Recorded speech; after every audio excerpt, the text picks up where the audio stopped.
Hello, welcome to my class. हमने पिछले enzyme वाले वीडियो में देखा था कि डीएनए का जब रेप्लिकेशन होगा। एंजाइम वाले वीडियो में हमने देखा था कि डीएनए का जब रेप्लिकेशन होता है, मतलब अगर ये डीएनए है तो यहाँ इसका अगर रेप्लिकेशन हो रहा है तो रेप्लिकेशन में क्या क्या होगा। यहाँ पर एक हेलिकेज बाइंड होगा, उसके बाद में यहाँ पे एसएसबी प्रोटीन बाइंड होंगे जो कि इनको अलग अलग रखेंगे, जो कि उनको मतलब वापस से बॉन्डिंग नहीं बना देंगे।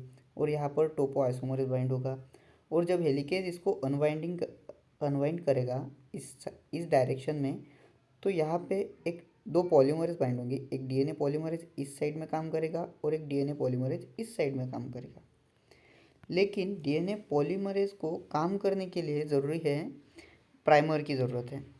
मतलब कैसे कि अगर ये डीएनए पॉलीमरेज ये टेम्पलेट स्ट्रैंड है और डीएनए पॉलीमरेज को अगर ये टेम्पलेट स्ट्रैंड है और डीएनए पॉलीमरेज को यहाँ से इस स्ट्रैंड को इस साइड में मतलब इसको डॉटर स्ट्रैंड बनाना है, तो इसके लिए उसको क्या ज़रूरत होगी कि एक प्राइमर की ज़रूरत होगी। और प्राइमर उसको क्या करेगा कि डीएनए पॉलीमरेज सबसे पहले तो क्या करना है जानना जरूरी है। डीएनए पॉलीमरेज सबसे पहले फॉस्फोडाइस्टर बॉन्ड बनेगा, ठीक है। और फॉस्फोडाइस्टर बॉन्ड कैसे बनता है कि अगर ये शुगर है, एक मिनट, अगर ये शुगर है, इस शुगर का ये OH मॉलिक्यूल यहाँ पर कोई भी नाइट्रोजनस बेस होगा, और यहाँ पर ये दूसरा फॉस्फेट CH, और यहाँ पे एक शुगर, इस पर कुछ तो भी नाइट्रोजनस बेस, ठीक है। तो इस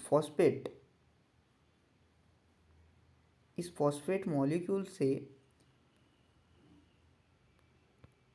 इस फॉस्फेट मॉलिक्यूल की जब इस OH ग्रुप के साथ बॉन्डिंग होगी तब उसको हम क्या कहेंगे, फॉस्फोडाइस्टर बॉन्ड। मतलब अगर इनके बीच में जो बॉन्ड होता है इस बॉन्ड को हम कहेंगे ईस्टर बॉन्ड, और इन दोनों के बीच में जो बॉन्ड होगा उसको कहेंगे हम फॉस्फोडाइस्टर बॉन्ड।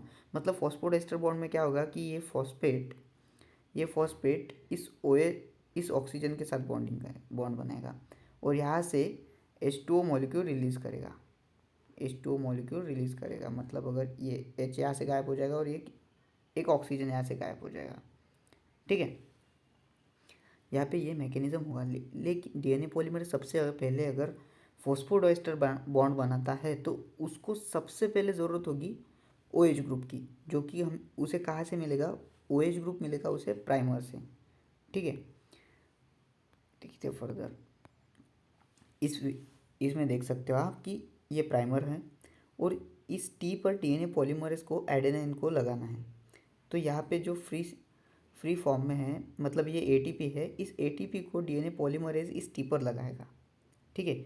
और जब इस T पर लगाएगा तो सबसे पहले क्या करेगा, इस प्राइमर के इस OH ग्रुप से वो इस फॉस्फेट के साथ में बॉन्डिंग बना देगा। मतलब यहाँ पे सबसे पहले फॉस्फोडाइस्टर बॉन्ड बनेगा और उसके साथ में AT के बीच में बॉन्ड बनेगा, ठीक है।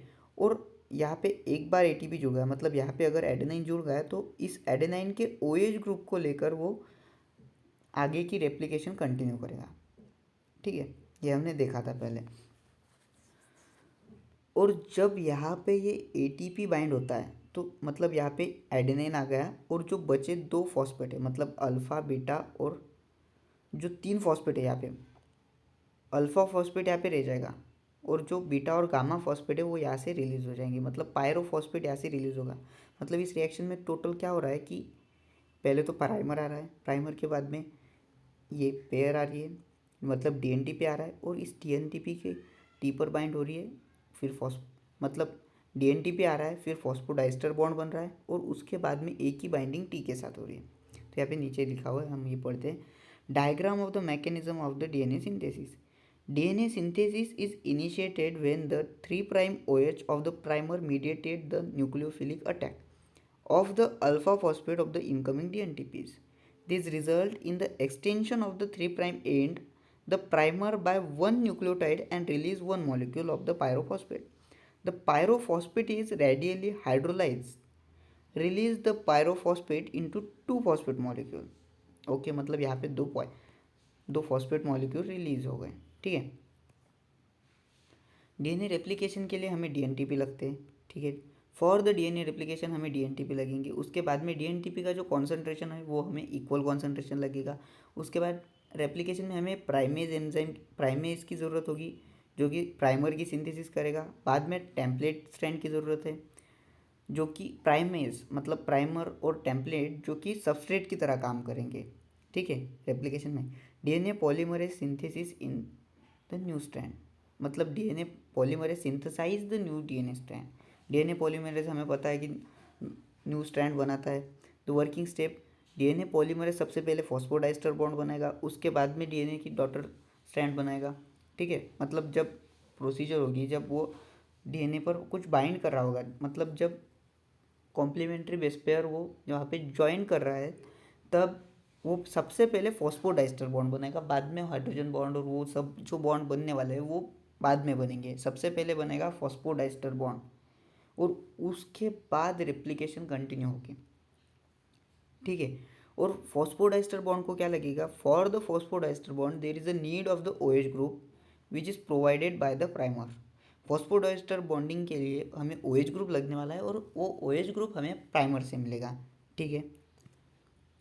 आगे देखते हैं। अब इस वाले वीडियो में हम क्या देखेंगे कि प्राइमर का रिमूवल कैसे हो रहा है। मतलब प्राइमर ये प्राइमर यहाँ पे बाइंड तो हो रहा है, ये देखो कि प्राइमर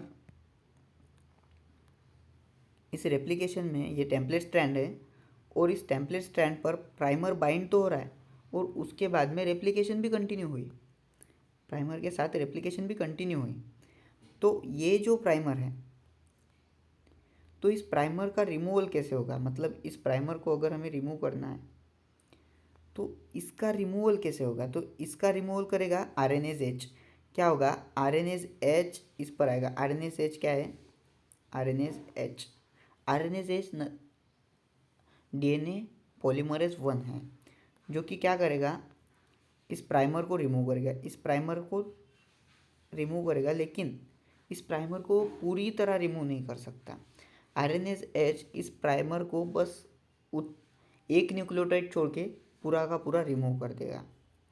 ठीक है। मतलब यहाँ पे क्या बचेगा, ये RNase-H यहाँ से रिमूव किया तो मतलब यहाँ पे बस एक न्यूक्लियोटाइड बचेगी और इस एक न्यूक्लियोटाइड को कौन रिमूव करेगा, तो इस एक न्यूक्लियोटाइड को 5 प्राइम एक्सोन्यूक्लियस एक्टिविटी, मतलब इस पर क्या होगा कि 5 प्राइम एक्सोन्यूक्लियस मतलब यहाँ पे DNA पॉलीमरेज आएगा और 5 प्राइम एक्सोन्यूक्लियस एक्टिविटी से इस प्राइमर को वो रिमूव कर देगा।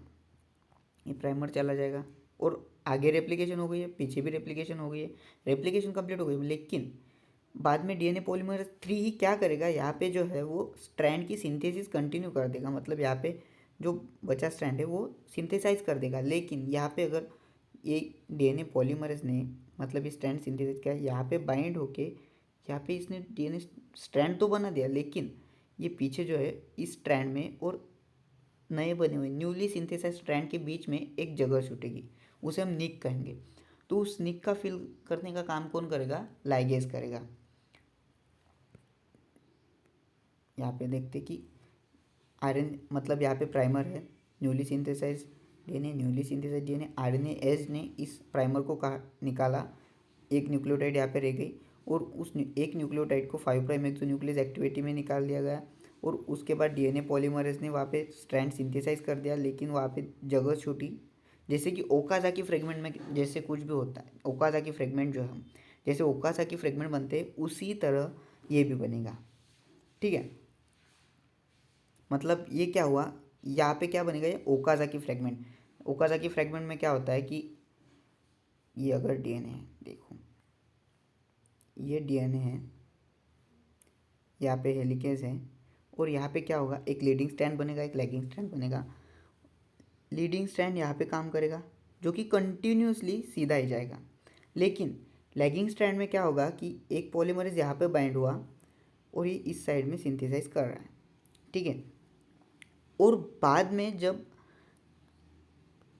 जब DNA पॉलीमरेज मतलब इस हेलिकेज की जब मूवमेंट होगी, हेलिकेज जब आगे अनवाइंड करता चला जाएगा तो इस पॉलीमरेज में क्या होगा कि हेलिकेज तो यहाँ चला गया तो ये जो पॉलीमरेज है यहाँ पे बाइंड हुआ था तो ये इसी साइड में सिंथेसाइज करेगा। तो यहाँ पे क्या होगा, उसके पीछे एक नया मतलब एक डीएनए पॉलीमरेज नया पॉलीमरेज ज्वाइंट होगा और ये यहाँ तक सिंथेसाइज करेगा जब तक कि वो न्यूली सिंथेसाइज डीएनए वहाँ तक नहीं पहुँच जाता। ये यहाँ पर आएगा और यहाँ पे चला जाएगा, यहाँ से उसका काम ख़त्म। बाद में पीछे और एक डीएनए पॉलीमरेज आएगा, वो भी सेम करेगा। तो यहाँ पे जो नीक बनता है, मतलब यहाँ पे जो गैप बनेगा, उस गैप को फिल करने का काम कौन करता है? तो लाइगेज करता है। ये लाइगेज उस गैप को फिल करने का काम करेगा, ठीक है। तो उसी तरह यहाँ पे जो गैप बनेगा, ये जो गैप बना है डीएनए के बीच में, तो उस गैप को लाइगेज फिल कर देगा, ठीक है। तो न्यूक्लियोटाइड पर सेकंड नोन एज पॉलीमराइजेशन और nucleotide which covered known as processivity, ठीक है। Nucleotide covered known as the processivity. Nucleotide polymerization मतलब क्या?